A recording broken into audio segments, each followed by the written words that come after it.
पदवीधर संघाची निवडणूक आहे, निरंजन डावकर भाजपकडून आहेत, अशा वेळेला मनसेचे पानसरे सुद्धा अविनाश आहेत, ते आता प्रचाराला आलेले आहेत सिंधुदुर्गात. नेमकं महायुतीकडून उमेदवार कोण असतात? महायुतीचा उमेदवार आमचे निरंजन डावखरे आहेत असं आम्हाला पक्षाकडून कळलेलं आहे. बाकी कोणाचे कोण आहेत त्याची माहिती माझ्याजवळ तर नाही. तर दुसरं आज सगळे एक्झिट पोल आज जे आहे ते संध्याकाळी येणार आहेत. हो, आपण या सगळ्या एक्झिट पोलकडे कसं बघता? कारण काँग्रेसकडून मी एक्झिट पोलकडे पाहतच नाही. ओएसिस फर्टिलिटीच्या तज्ज्ञांनी IVF उपचार पद्धतीद्वारे 1 लाखांहून अधिक जोडप्यांना मातृत्व प्राप्तीचा आनंद दिला आहे. मोफत अपॉइंटमेंट बुक करण्यासाठी आजच संपर्क साधा.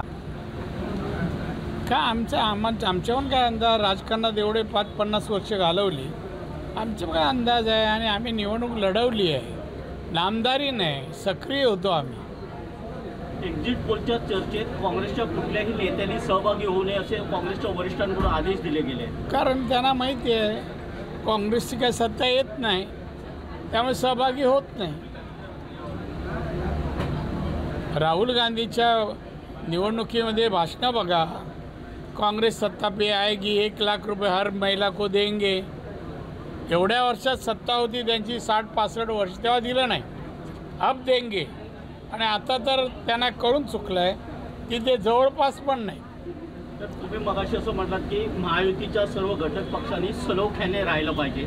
अशा वेळेला छगन भुजबळांची जी विधानं येत आहेत ती महायुतीत कुठेतरी विवाद आहे असं दाखवणारी आहे. विवाद नाही, असे विवादाचा प्रश्न नाही. त्यांनी आपलं मत बोललेत, आमचे वरिष्ठ त्यांच्याशी बोलत आहेत, ते पत्रकारांनी नोंद घ्यावं असं काय नाही, तो आपसातलं आहे.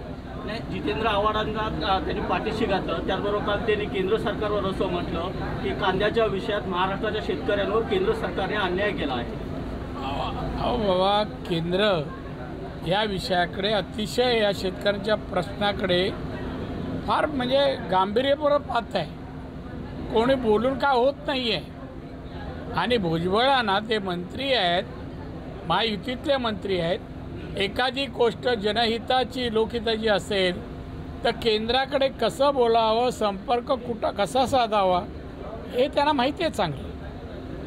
काल नितेश राणेंनी विजय वडेट्टीवारांवर टीका करताना असं म्हटलं होतं की 4 जून नंतर ते भाजपवासी होती. याला विजय वडेट्टीवारांनी आज असं उत्तर दिलं आहे की नारायण राणे यांचा 1.5 लाखांनी कोकणात पराभव होतोय, त्याच्याकडून लक्ष विचलित करण्यासाठी नितेश राणे हा विषय काढतायत. डुबते जहाज में कौन बैठेगा, काँग्रेस चलता हुआ जहाज आहे. डुबता हुआ बोलला, अशी तुमची चूक झाली. डुबता हुआ जहाज व चलता हुआ कैसा आहे, जाऊ दे, त्याची दखल घ्यायची काय गरज नाही.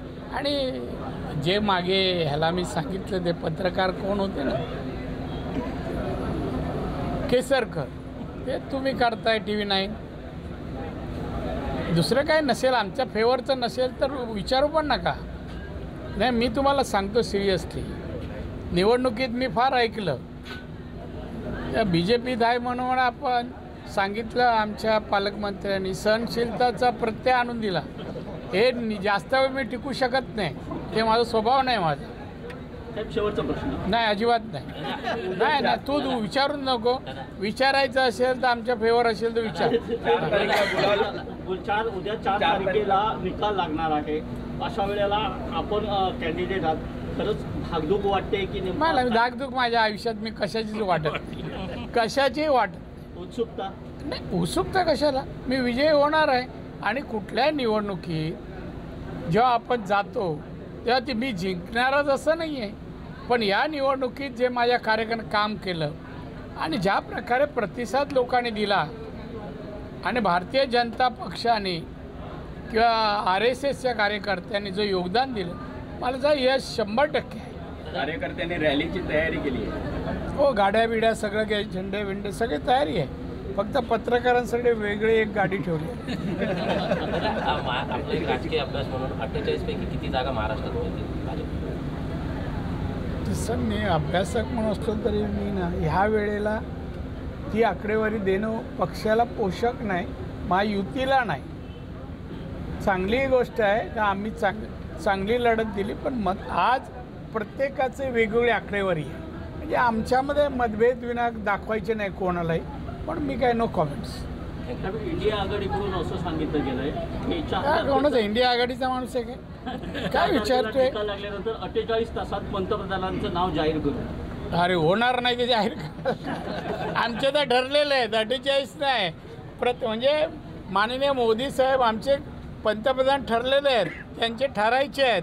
एक ना बरोबर भारावर चिंध्या जर शिवल्या जसे गोधडी होऊ शकत नाही तसं त्यांचा पंतप्रधान कधीच नाही ठरला.